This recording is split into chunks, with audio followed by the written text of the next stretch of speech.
Welcome everybody to the Potter Lecture. My name is Marcus Key, and it's my pleasure to welcome you to the 18th Annual Noel Potter Lecture. Before getting to the main event, it's important to recognize that Dickinson College is located on the unceded lands of the Susquehannock Nation. We acknowledge the many indigenous peoples that have lived on these lands, as well as the thousands of Western indigenous children forced into the Carlisle Indian Industrial School in 1879 as part of a federal cultural eradication effort. The Potter Lectureship was established by alumni, colleagues, and friends in 2004 to honor Emeritus Professor Potter, who retired in 2005 from Dickinson. George Lee from the class of 1971 led the charge to raise a generous endowment from fellow alumni to fund this annual lecture in honor of Noel's 36 years of service at the college. Noel, could you please stand?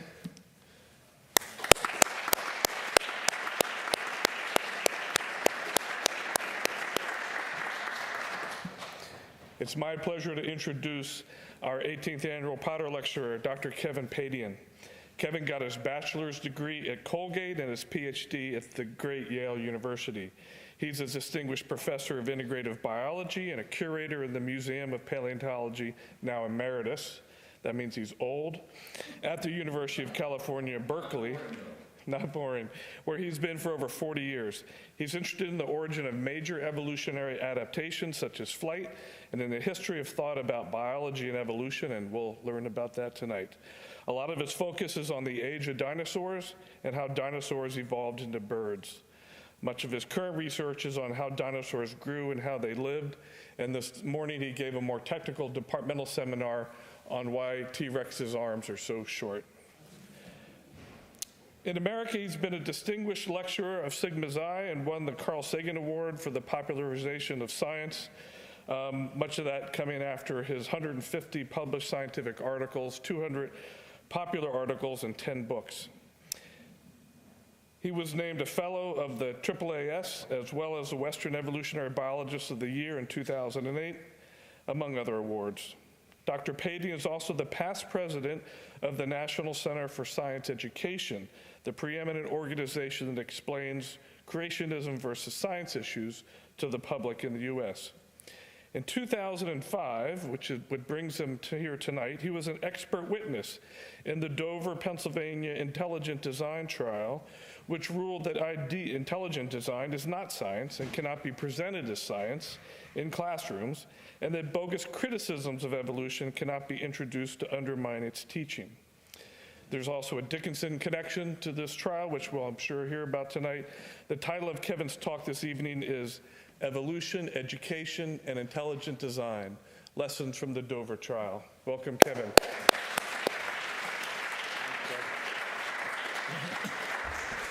Thank you, Marcus. Can everybody hear me okay? That's good, yeah. Raise your hand if you can't hear me. Okay, good. You always want to check, liberal arts college and all that. This is really important. I am really very, very happy to be here because, as Marcus pointed out, I went to a liberal arts college, and I owe more than I could ever repay. And I know that many people who go here feel the same way. Many people who teach here feel the same way. There is something that you will take with you that it's hard to get elsewhere. And it's good to get here because it's a great place. And we'll learn briefly a few reasons why it is. But right now, I want to talk to you a little bit about this guy. Now, this is what we call the saintly Darwin. He's toward the end of his days. He looks very saintly and a little bit worried, maybe a bit weary from all the stuff he's been through. But he was one of the greatest thinkers in history.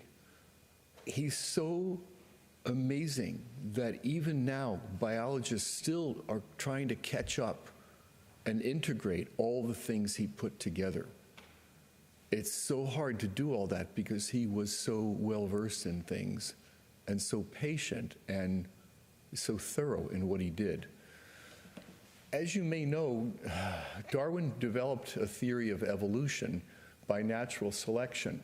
Now, he changed the world in a couple of interesting ways, and one was etymologically, because when Darwin is born in 1809, and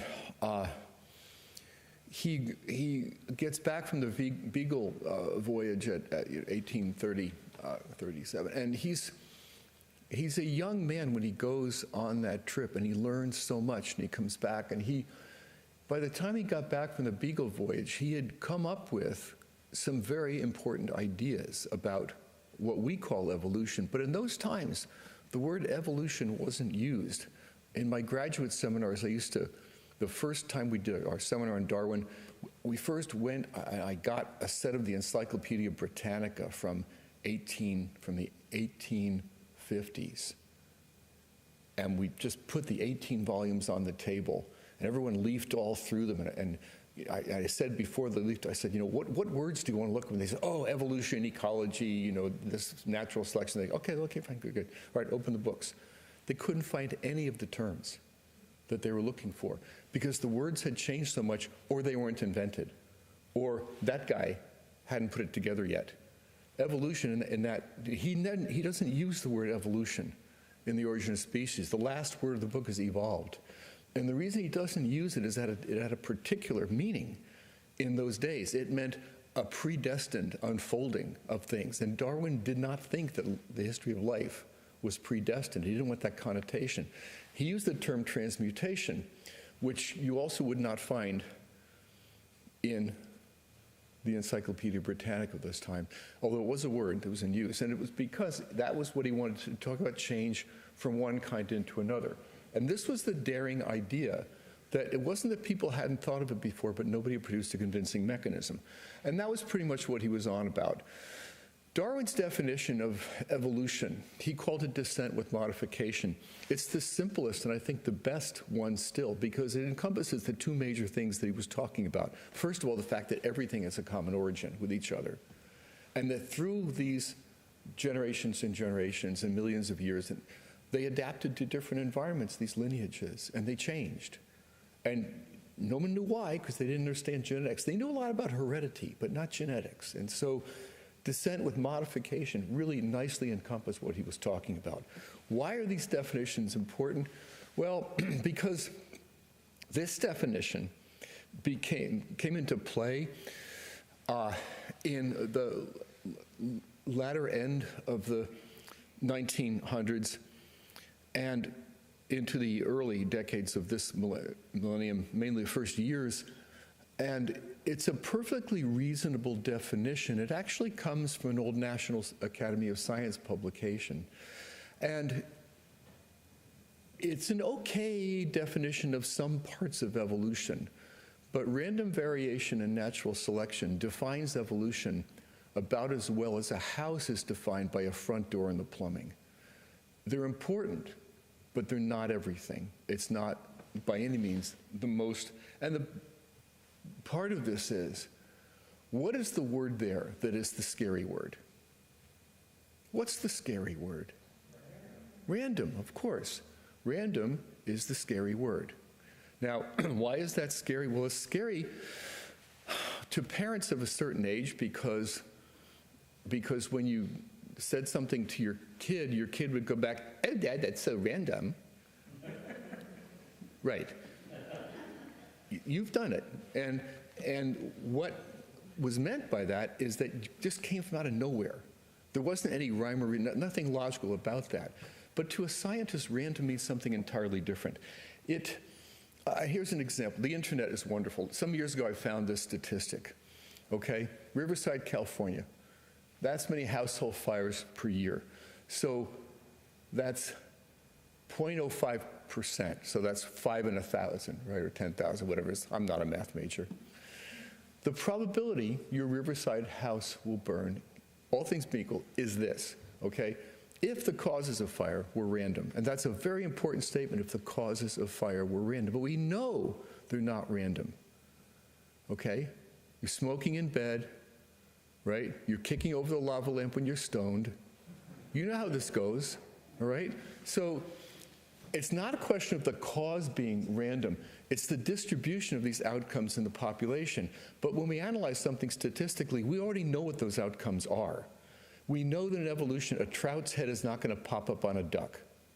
That's just not going to happen, right? But we do understand that there is a certain expectation in a population. We just can't predict which specific individuals are going to have this genetic change, although there are risk factors, which we understand very well, for many kinds of genetic conditions. So that's what random means. And I want to put out to you that really when it comes to causes, not much in evolution is random. It really isn't. It's just the probability of something happening that we generally already know can happen. Many people think that if it's random, it's unguided. It's not unguided. It's guided by selection, natural processes, the mechanics of genetics, the constraints of physiology, all kinds of ecology, all kinds of things. So evolution doesn't really mean anything can happen. But around the turn of the century, you began to see op-eds and other kinds of articles and essays in popular media, good popular media all over the place, with a narrative that characterized the modern sense of Darwinism as an unguided, unplanned process of random variation, natural selection. Well, unguided, we've talked about. Unplanned, I mean, we don't know anything science about planning. Random variation, natural selection, we've been there before. So we've got a lot of other patterns and processes that help us in evolution. We just want to get that straight to people, that relying on a partial definition and kind of instantiating that is not really the best way to get things across to people. Darwin himself was not a pure mechanicist about things. He had his own personal views, but he wrote, it's like he can't conceive how the universe could have been the result of blind chance and necessity. He knew there were other processes at work. It wasn't just anything goes. All this must have had what he called a first cause. This was a very common phraseology in his day, with an intelligent mind in some degree analogous to that of man. All right, does that sound like a raving atheist? No. And so, if you agree with him, you're likely a Darwinian. And that would surprise a lot of people, because that's what he believed. He went farther. In this passage in The Origin, he talked, I mean, you can read this purple prose to yourself. It seems like typical Victorian sentimentalism, but I think you should read it straight because, you know, it's a little sentimental, but he really did think that there wasn't a war of good and evil in nature, that things were really pretty practical and so on and so forth. And so that brings us just very briefly to what I just want to put out there as what religious views were like in Darwin's day and kind of what they are now in some ways. This is a spectrum that I would kind of put up, and I'd say that generally speaking, if you're talking about the category of atheist, 3 words at least can be used. Anti-theist being someone who is adamantly against the idea of any kind of supernatural being. A non-theist who doesn't believe but, you know, doesn't mind if someone else does. And an allotheist, which is a term I coined, allo meaning different gods. And so that means if you believe in different gods than someone else, some people consider you an atheist. For example, the ancient Greeks considered everyone who didn't believe in their gods to be atheists. You may know some kinds of Christians who think that if you don't believe everything they do, even though you say you're a Christian, they don't accept you as a Christian. So, you know, that's the kind of thing I'm talking about. But all those are atheists of some kind of certain kinds of people. Agnostic is a term that Thomas Henry Huxley coined, meaning I don't know. It means a lack of knowledge, so you're kind of open to the question. And then we have deist and theist. Deist is actually the kind of term that I want to get to in a second. Theist is what we think about when we think about personifying supernatural beings. So when the God of the Old Testament walks in the garden in the cool of the evening, that's personifying. So that's theism. Deism is a more amorphous, nebulous concept. Okay, that's what Darwin was talking about, some first cause with a mind in some degree analogous to that of man. He was talking about that. And that's what most of the framers of this country's major documents were also talking about. Agreed, not all of them, all right? Thomas Paine was an outright atheist. I think John Adams was probably a bit more religious than some, but most of them were deists in how they thought about things. And so that was, and they were taking this from the Enlightenment tradition that Darwin and other people grew up in. Okay, so, and then you have people who are fundamentalists or evangelicals or people who are just very, very strictly, could not entertain the possibility of, the world revolves around a deity for them. So we have this, and there are anti-theists on the other, they're also fundamentalists. So, we have these, it's not confined to either kinds of things, but a spectrum needs to be out there so that people understand there aren't just two ways of thinking about it, or three ways, but there's lots of ways of thinking about it. Gallup polls for years have been testing whether, what people in this country think, and the numbers really haven't changed very much over the years. You can read these questions, and you can get any kind of answers you want if you ask the certain kinds of questions in a survey. It's interesting that George Gallup, who ran the poll for many years, was an evangelical Christian who felt that his polling operation was his mission from God on earth to find the will of his people.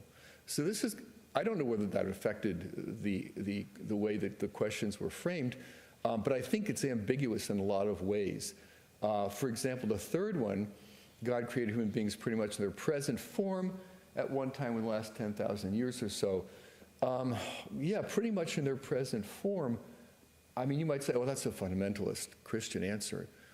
Well, I don't know. I think that it could be, but also if you're evolving through all this, ape hominid thing, and then about 10,000 years ago, God gives you a soul. I think that's another way to read that question. I'm not going to answer, but anyway, these are what the numbers look like.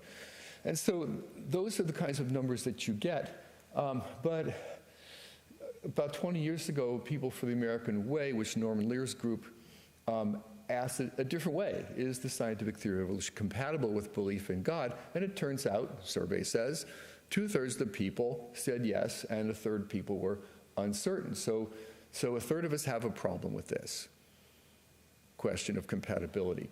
And people who respond to surveys like this also tend to give answers to these questions that look like that. And they also will identify themselves in this way when it comes to looking at their religion. So if you say coincidence or correlation, I don't think it's a coincidence because they answer the same questions the same. So it comes out this way. And this has been kind of the dividing line in a lot of American society for a long time.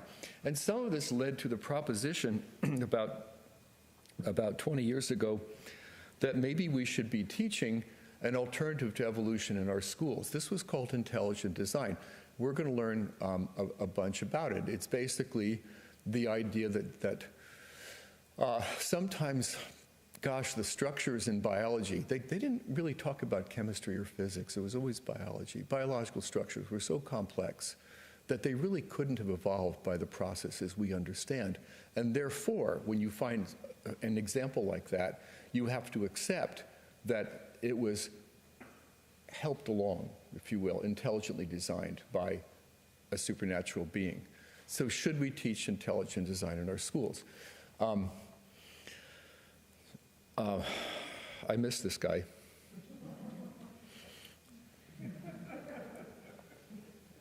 But that's not really what intelligent design is about. It wasn't about the idea that things are ideally created. It was about the fact that they aren't ideally created, and therefore they have to be helped along to some extent. So this looked a lot like William Paley's old natural theology, which Darwin studied at Cambridge after he left medical school. And Paley's idea basically, a watch implies a watchmaker. He begins his book which went through many, many editions, late 1700s. He begins his book, and it was still being read at Cambridge in the early 1900s, actually, as part of their curriculum. For its persuasive rhetoric, as much as anything else, it's a brilliant book rhetorically. And Paley writes, if you were walking along a heath, those are those quaint little kind of furzy places they have in England, right? And if you're walking along a heath, you struck your foot against a stone, you wouldn't think of anything of it. It could have lain there forever, for all you know. But if you came across a watch, then you'd think differently. You would say that unlike the stone, there are pieces, this is complex, it has a function. If you remove one of the pieces, it doesn't work. It has a, so on and so forth.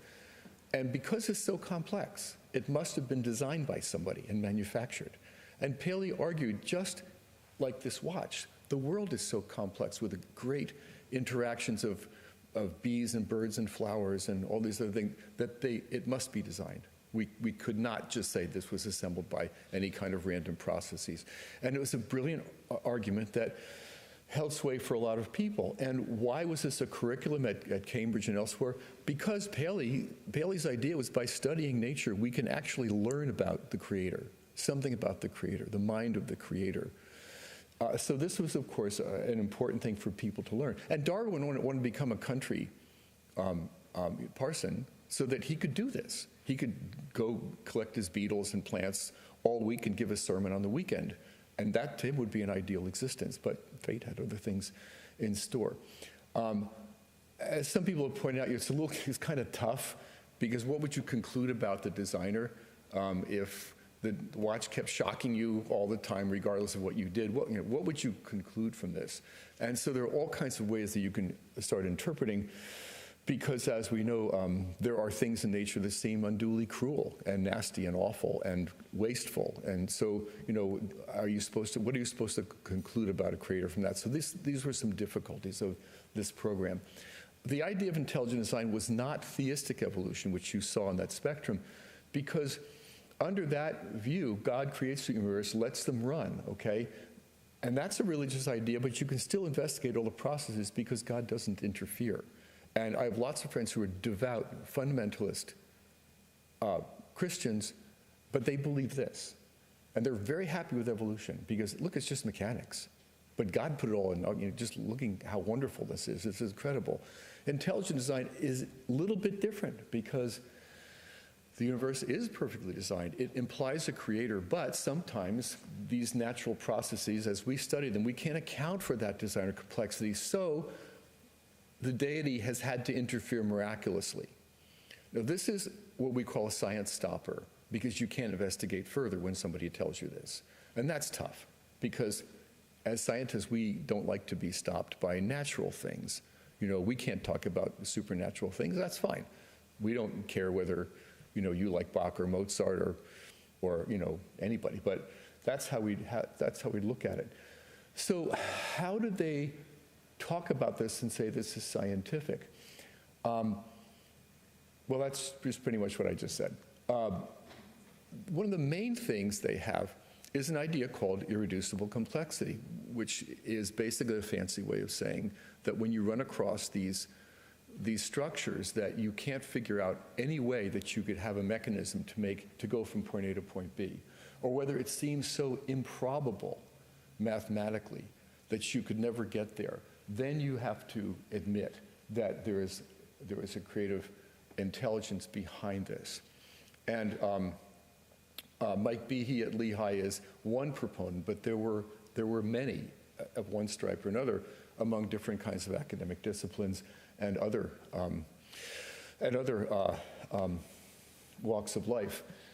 And the classic example was the bacteria flagellum, which is a little rotational tail on the back of the bacteria. It goes around and propels the thing through the water. Now, not all bacteria have this, but some do, and it has a lot of working parts, and it's supposed to not work if you take anyone out of them, just like if you took anything out of a watch. But as other people, bacteriologists, have pointed out, you can have fewer parts and the flagellum still sends the thing around. Fewer parts than that, and sometimes it has a different function as part of the immune system, which other things who don't have flagella also use. So when this argument is made, what you understand is that the ID folks are having trouble accepting what we call exaptation, or secondary adaptation, which means essentially that structures that you have can be co-opted for various functions while they retain their individual functions. For example, the first feathers we know were hair-like because they're basically made of keratin, like hair, fur, feather. And they were automatically insulatory because a covering of hair gives you fur covering. But we also know that the early feathers, they evolved color. So they clearly could have been used for signaling or camouflage or mating or whatever they used. They also became fringed, okay? And eventually they were long enough to perform other functions like sitting on the nest and brooding your eggs, and even flight in lineage we call birds. So all these are acceptations. And this was just by taking one function and keeping it, but taking another one on at the same time. But that's a hard thing for the ID people to swallow. They accept microevolution, just variation within species, but not big changes in evolution. Not evolution of birds, evolution of whales. They have a problem with that. And that's what I work on. I've worked on this for more than 40 years, and I think that there's more to this than they say, and I want to show you a little bit about how we know this is going on. This is the textbook for intelligent design that the ID folks wanted to put in schools. A close-up of the cover. They wanted to be a substitute. The panda on the cover, to me, has always looked very sad. I think the panda is sad because he knows what's inside the book. And one of the things that will catch your eye very quickly is the treatment of the giraffe, which is a remarkable animal for many reasons, ecologically, evolutionarily, physiologically. And the giraffe has a very unusual, highly elaborate set of features that the authors here call the adaptational package that enable the giraffe to lower its neck like this, and the blood doesn't rush down to its brain and blow its brains out. This is a remarkable system, to be sure, but there's no indication that this could not have evolved step by step. We have similar giraffes today called the okapi who have shorter necks. We have fossil giraffes with shorter necks. Okay, so we know this is a step-by-step process, and there's nothing to get particularly annoyed about. Other major transitions, for example, vertebrates going on land. Here is a classic redrawing of a textbook picture where you've got a supposedly fish-like thing on the left and a supposedly amphibian thing on the right.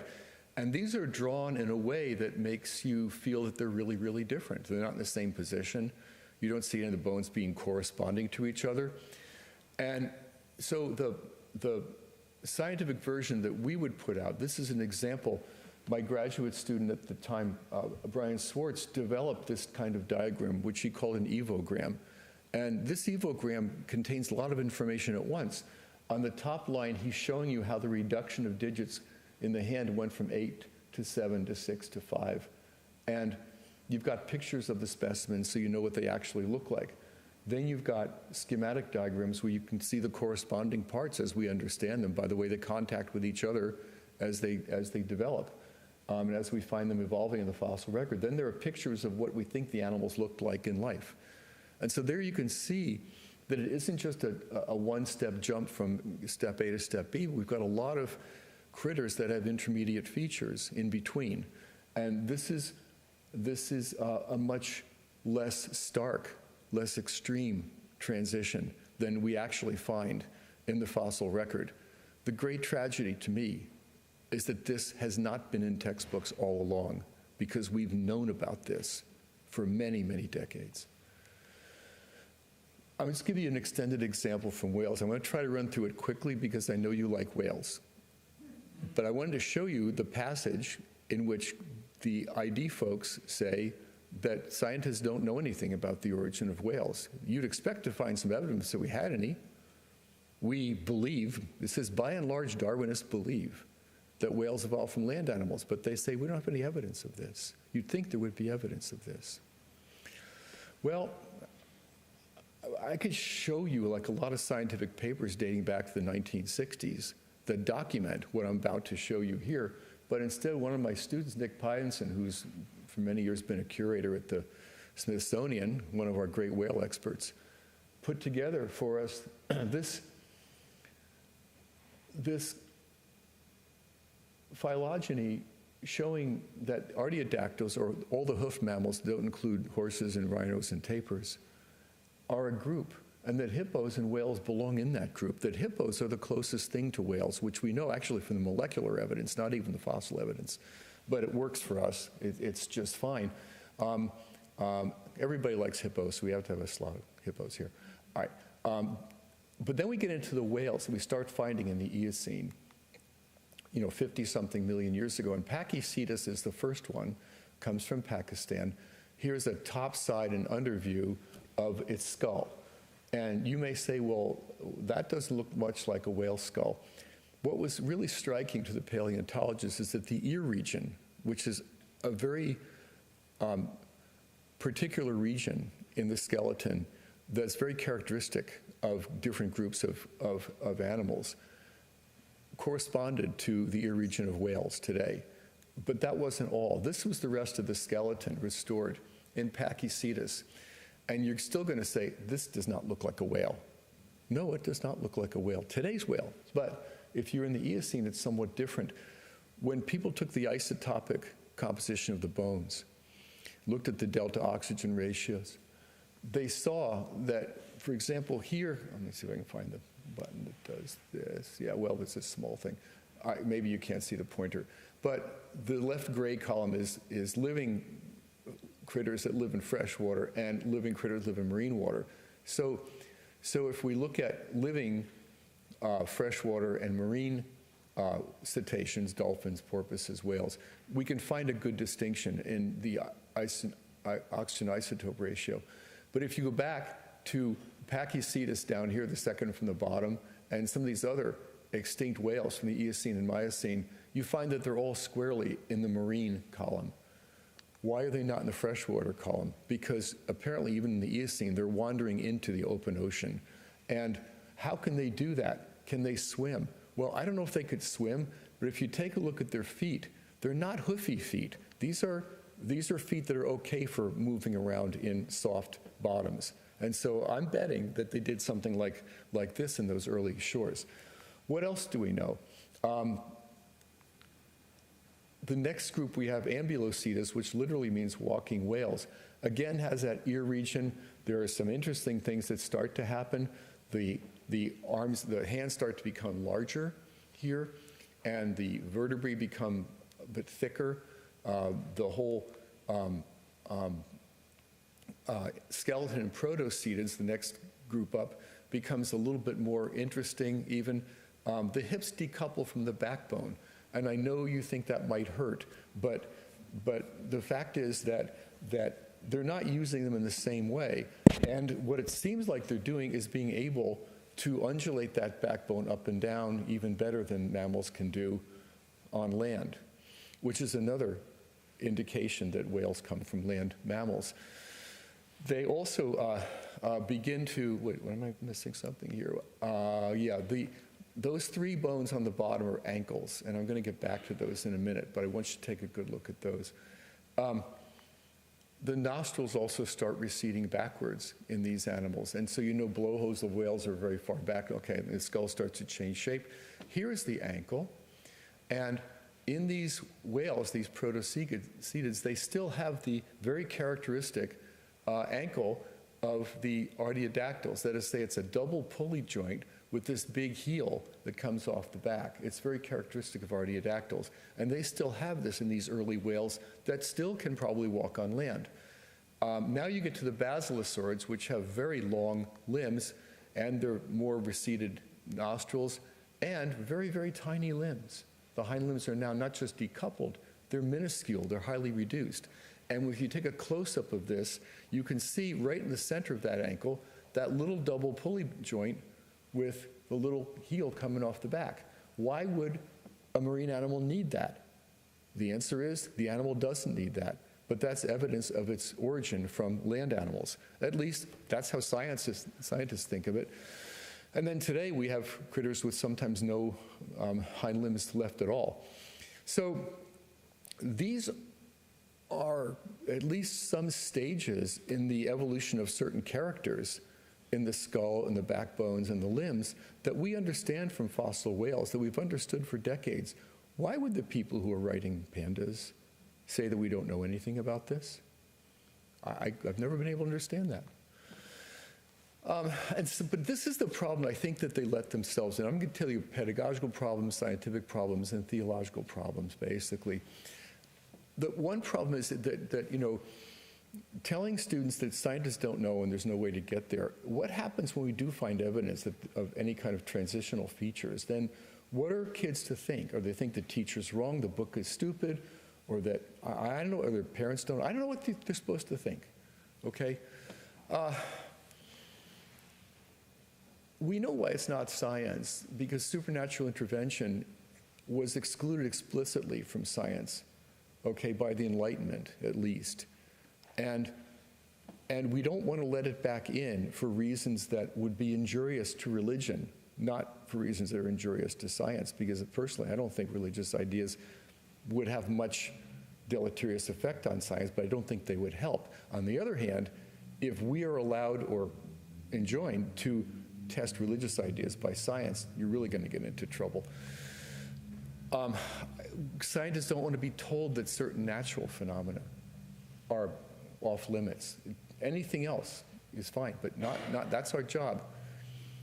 And this idea about peer review is an interesting one, because as you know, many of you are scientists or are thinking about or read scientific papers in your classes.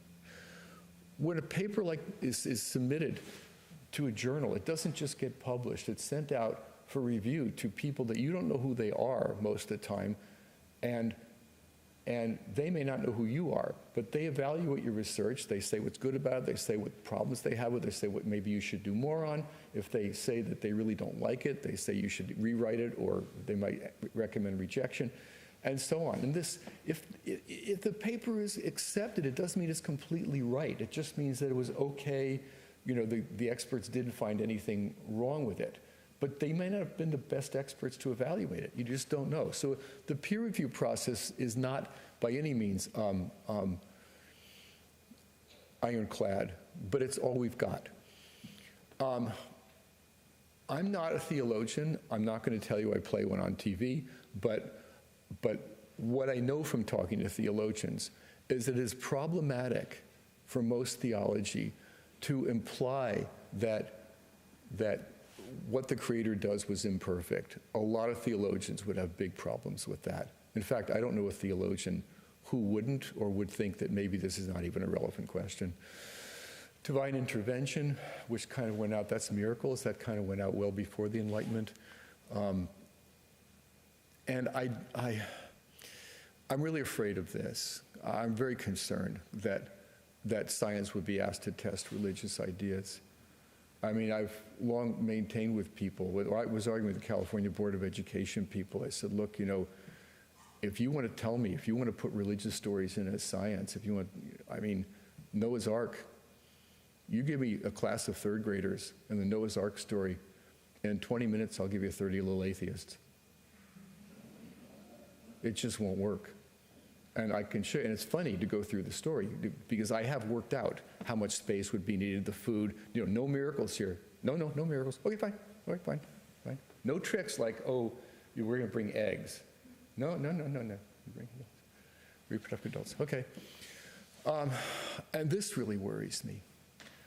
The problem of good and evil. Why doesn't God fix bad things in the world so much? If he can intervene, why is he worried about a bacterial flagellum and he's not worried about the Ukrainian crisis? I mean, I don't think that's a productive avenue to go down, and this one really worries me.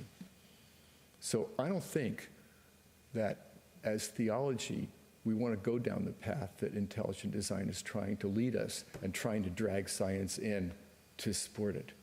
I don't think that's going to be very productive for anybody. And by the way, who would be that great designer? They don't like that idea. They don't like that idea. They hate that idea. That's pantheism. They don't like that at all.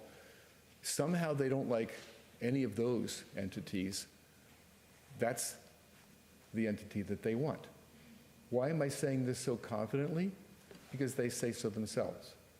From their document, their whole document, it was a document that the Discovery Institute in Seattle, the home of the Discovery Institute, Intelligent Design, wrote in a document that was leaked that was called the wedge document because it was about the wedge strategy. They wanted to drive a wedge between science and society, okay, so that they could do this, a science consonant with Christian and theistic convictions. Now, I'm not saying that, they said that. I'm just following what they said. But the problem we have is who's going to decide what the Christian theistic convictions are? Is it going to be people like this? Is it going to be anyone on the street? I mean, I don't even know the answer to that. I don't know the answer, but I don't like the whole proposition. I'm not going to worry about naturalism. That's something else. I'm going to go right to local issues here. The Discovery Institute, the backers of intelligent design, for years were trying to get a test case in public schools where they could get intelligent design put in as science, and they would try to make it a test case so that they could show that ID was science and that it should be taught in the schools alongside with replacement for religion. And so the Dover Area School Board was convinced by some videos they saw from Discovery Institute to try to get these books, the Pandas books, into the classrooms and get intelligent design taught. And so first they went to the teachers and they said, we're going to replace your biology textbook with pandas here. And the teachers said, no, well, that's not going to happen. And the school board said, okay, well, then we're going to put it in every classroom so students can read it. It's not going to be in my classroom. They said, okay, we'll put it in the library and you can refer students to it. No, we're not going to do that. Then they said, can you imagine the guts that those teachers had? And then the administrators said, okay, well, what's going to happen is when it comes time for you to teach evolution, we're going to have an administrator come in, and the administrator is going to read the statement that says students are going to be aware there are problems, gaps, theory, and there are other theories of evolution, including intelligent design. They said when you come to that, you read the statement first, and they said, we're not going to read it. So they had an administrator come and read it. And when the first administrator did that, the parents sued. And that led to a great rift in the community and a trial that was the focus of a lot of national attention. It was supported by the ACLU of Pennsylvania. Vic Welchak in the middle was the head there. And Steve Harvey and Eric Rothschild on the ends were two of the lawyers from Pepper Hamilton in Harrisburg and Philadelphia who donated pro bono a lot of time to get this done. The science was backed and supported by our organization, National Center for Science Education, which had been aware for a long time of what was brewing in Dover and many other places around the country. And Dover was being watched very carefully because it was going to be a test case. These guys were amazing. They were just terrific. They did a great job. And it was during this part of the trial that with Mike Behe, the biochemist who was talking about, that to demonstrate how science was not on the side of intelligent design, Eric piled this whole bunch of papers and books on the witness stand in front of Mike Behe and said, you mean all of this research doesn't tell you that you could get this immune system evolving? That impressed our judge a good deal because he put it in his decision. Behe said, at the end, he said, it's not good enough. To be fair to Mike Behe, what he said is it's not good enough to demonstrate evolution by mutation and natural selection. And I don't disagree with that. No one was there to measure it. You couldn't have seen the various stages and take it. But all in all, when you look at the end products today and you work that back, what other processes could have accounted for what was going on here?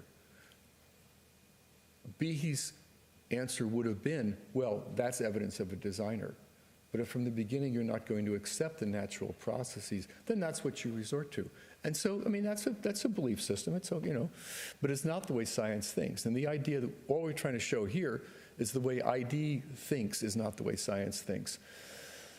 We knew, and this was kind of a killer in the investigation, that there, even back in the early 1980s, some religious fundamentalist people were trying to work up a book on biology from a creationist point of view. They wanted to call it creationist biology. An ad for this was found in the Bible Science newsletter, asking for writers to help come up with a textbook. There were various iterations of this that were published or partly published. And right after the previous decision on evolution, that creationism could not be taught as science, the wording in the textbook changed instantly from having creationism in it to being substituted by intelligent design. It's not just the word counts, it's the specific substitutions. And how do we know? Because one of the drafts had this, and you know how your word program sometimes does something really nasty on you and doesn't completely replace a word? So it was supposed to replace creationists with design proponents, but it didn't quite do that. I want this on a T-shirt. And so, it was pretty clear, really, that this is what was going on. So what the judge ultimately decided at the end of the testimony, he wrote a very long 143 or 6, 1,000-page decision that was really wonderful and carefully crafted. When I was finally able to read the whole thing, I realized that there was not a single sentence in it that the other side would have liked. And he did 3 things. He could have done just one thing. He could have said, there's a religious purpose here. No, but he did more than that, because he was convinced by the scientific community, not just that the Dover School Board people had a religious purpose, but that according to the scientific community, ID is not science. He knew that judges do not tell what science is, but he was able to read what scientists said, and he was able to judge how that worked. And he also said the third really important thing, that bogus criticisms have no place in the responsible science curriculum. When the case was assigned to this guy, some of the people on the ID side were really happy, because he was a longstanding Republican, had been appointed by George Bush, and they thought the fix was going to be in. But they had not realized that he was the product of a liberal arts education. He had gone to Dickinson College, and that he knew what he was about. They had not reckoned on John Jones, who is our judge and is now your president, and I think is an American hero. Could you please acknowledge him?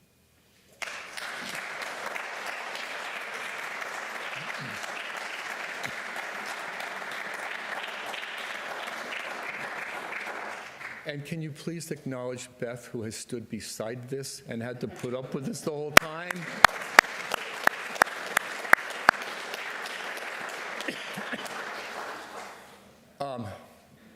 Well, the other side was not happy with this decision.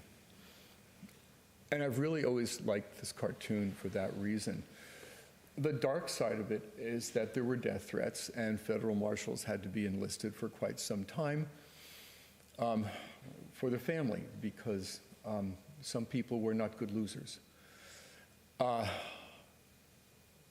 an open society, and these are the kinds of things that happen. But this was a very important episode in history. And why was it important? Mainly because since the judge's decision, you haven't heard anything from ID. And so some of the things we've learned about is what science and bogus science is all about. A lot of people can call themselves scientists, but as a scientist, I know I got to stay in my lane. I mean, I know I have degrees, but don't ask me about string theory. I flunked organic 3 times, okay? I know what I don't know, I hope. And so the thing about science is not like what you know, but how you know how to do some things. And we do original research and we publish it in peer-reviewed journals. We put up with that. If it's not peer-reviewed, it may be right, but it's not science yet because we haven't vetted it. And so the trial basically cut short the ID movement. For years after they tried to look for better test cases, that hasn't happened. That was 2005. It hasn't happened yet. A lot of the people and the ideas that used to be very prominent in American popular culture and parlance, they're not there anymore. They haven't been there because the judge's decision put it to rest. And he said it was because he didn't want to do the same thing someplace else in America another 6 months. And that was very smart. They do continue to encourage teach the controversy, by which they mean teach the controversy over evolution. If you say, what controversy? They go, see? Critical thinking, by which they mean criticizing things that you don't like, and academic freedom, meaning freedom for me to say whatever I want, even though there's no standards against which I'm saying it. And unfortunately, this is the way that they're working. And I don't think, I mean, if you looked at how American popular thought has developed, I won't say evolved, in the past couple of decades, it hasn't gotten a lot better in some quarters. So the points we've got here, just to review, this is kind of what we've been talking about.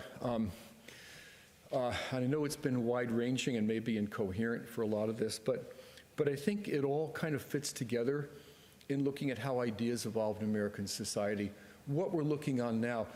And there is one point that we're probably not going to educate most people about evolution if we only focus on fruit flies. Fruit flies are a great model organism for genetics in populations and development and how that works through in populations. And that's terrific. But no one thinks that examining changes in the numbers of bristles on a fruit fly's leg, easy for you to say, is going to tell us much about how we get whales out of land animals, for example. For that, you need the fossil record. Why is it then that our textbooks don't spend time on this, but they spend all the time in the world on fruit flies? I think that's a disservice because we do know so much about that now. And just picture yourself as a 7th grader taking biology. Wouldn't you have loved to know that stuff? Did you really want to learn the Krebs cycle? Okay, Krebs cycle is important. It's important. But there's room for the big story in evolution too. I hope someday that we get there.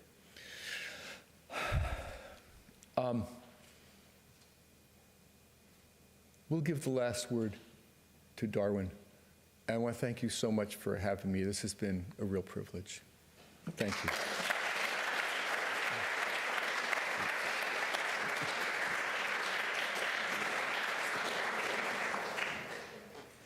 We done? We don't have questions yet. Okay. Yeah, we've got time for questions. Oh, okay.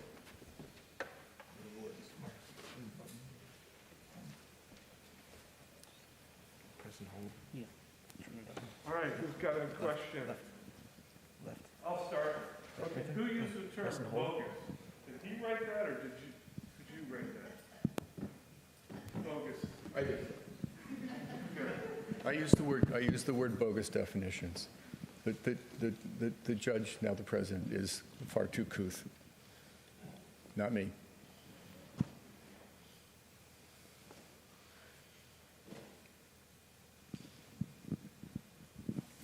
Just an observation. As someone who has been published, the importance of peer review is you never see your own mistakes. And other people have to point that out. And another observation, I was educated 50 years ago. A very wise professor said, half of what I teach you may not be right in 50 years, and he was correct. I think that's really brilliant. The cornerstone of a scientific education, I think, is that you ask yourself, as I think we do every day, how would I know if I were wrong? Because as you point out, if you don't ask that of yourself, your friends will be happy to point it out, and they'll publish on it, after you make an idiot of yourself. So So yeah, that's a really important thing. And I don't know that other disciplines really do. I've tried to talk to my friends in the humanities. You know, if you wrote a paper on a thesis about, like, I don't know, Marx's interpretation of Moby Dick, I'm sure they exist. How would you know if you were wrong? How would you know if this interpretation has any value? Would it matter if Melville had thought about this at all? Does it only matter what certain readers think about it? How will you know about this? And I guess I don't get an answer that, I mean, I'm sure they're giving me good answers, but I don't understand them. So I just don't think it works the way science works. I'm not saying science is better, but it's different. And that's really fun, to get up in the morning and go, gosh, how can I be wrong today? How many people do that? Yeah, you know, at least intentionally.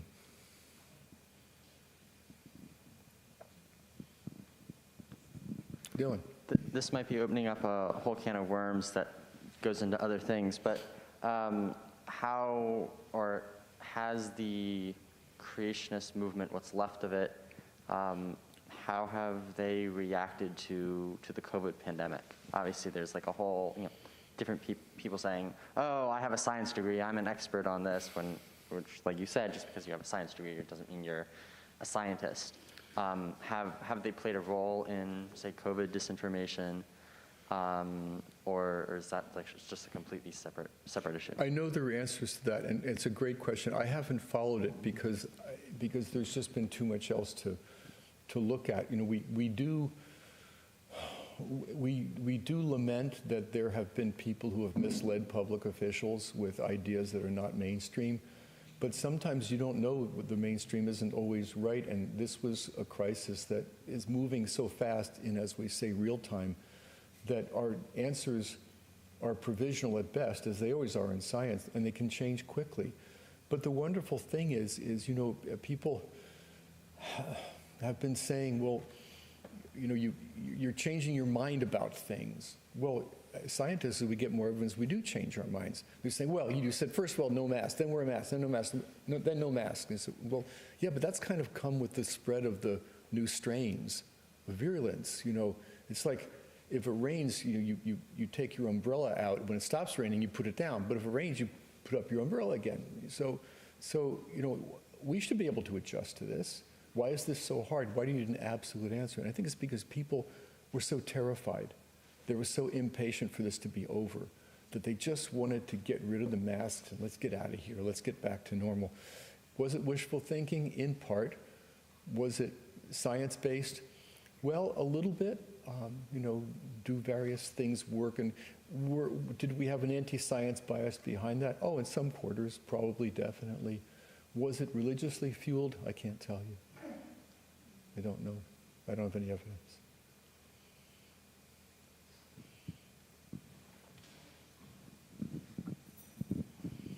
Hi. I feel like a lot of the time in the public school system, I was taught that science is indifferent toward religion, which is, I think, a little bit different than the point you make, that science should completely leave out religion, not just be unbiased toward it, but leave it out. And my question is, how do you do that? Is it the language we use? Is it what we actually study? I know it's a broad question, but what do you think? No, I think it's a good, I'm not sure I understand quite the distinction that you're making, but I would just say that we don't want to be biased by religion because we don't consider it. I mean, I don't think I can study supernatural phenomena.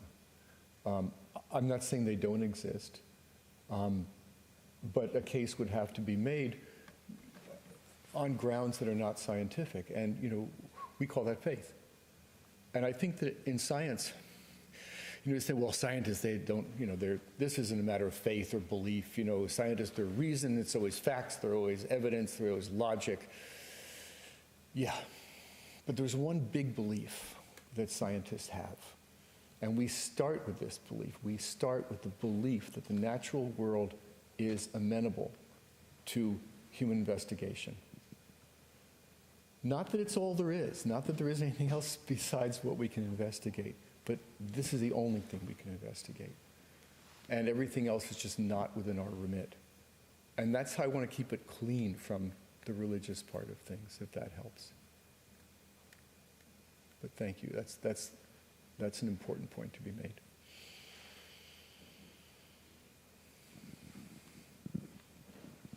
We got one more. It's coming from Steve.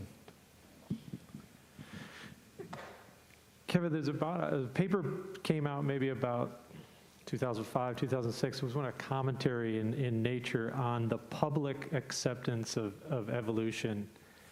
And they were comparing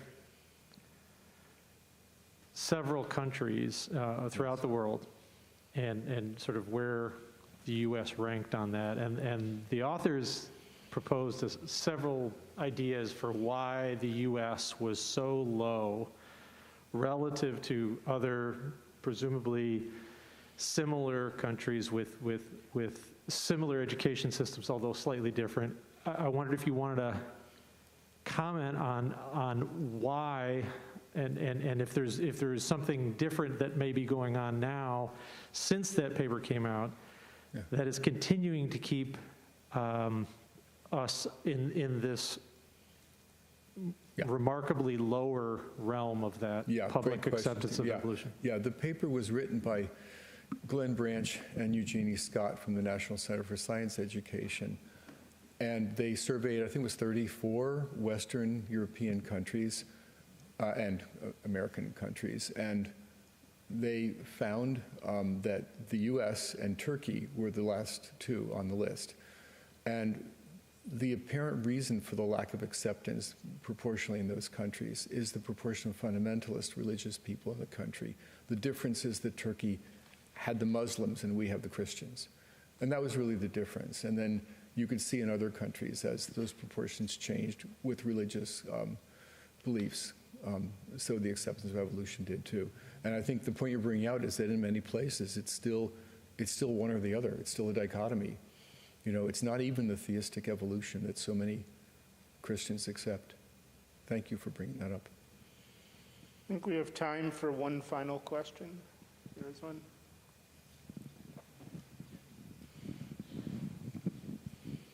It's not really a question, it's a comment. I went to a nursing school, and I was a 4-year graduate, but I got very little in the way of liberal arts. It was all nursing subjects. And as an older person, and my opportunity to be here, and to hear all of the different things that are offered, I just wish nursing programs were 6 years long, and we could have a lot more in the way of more than just science, although I appreciate certainly the value of it. Just saying. Well, it's a great way to close out the importance of a liberal arts education. That's where we started. That's where we're finishing. Thank you so much to everybody.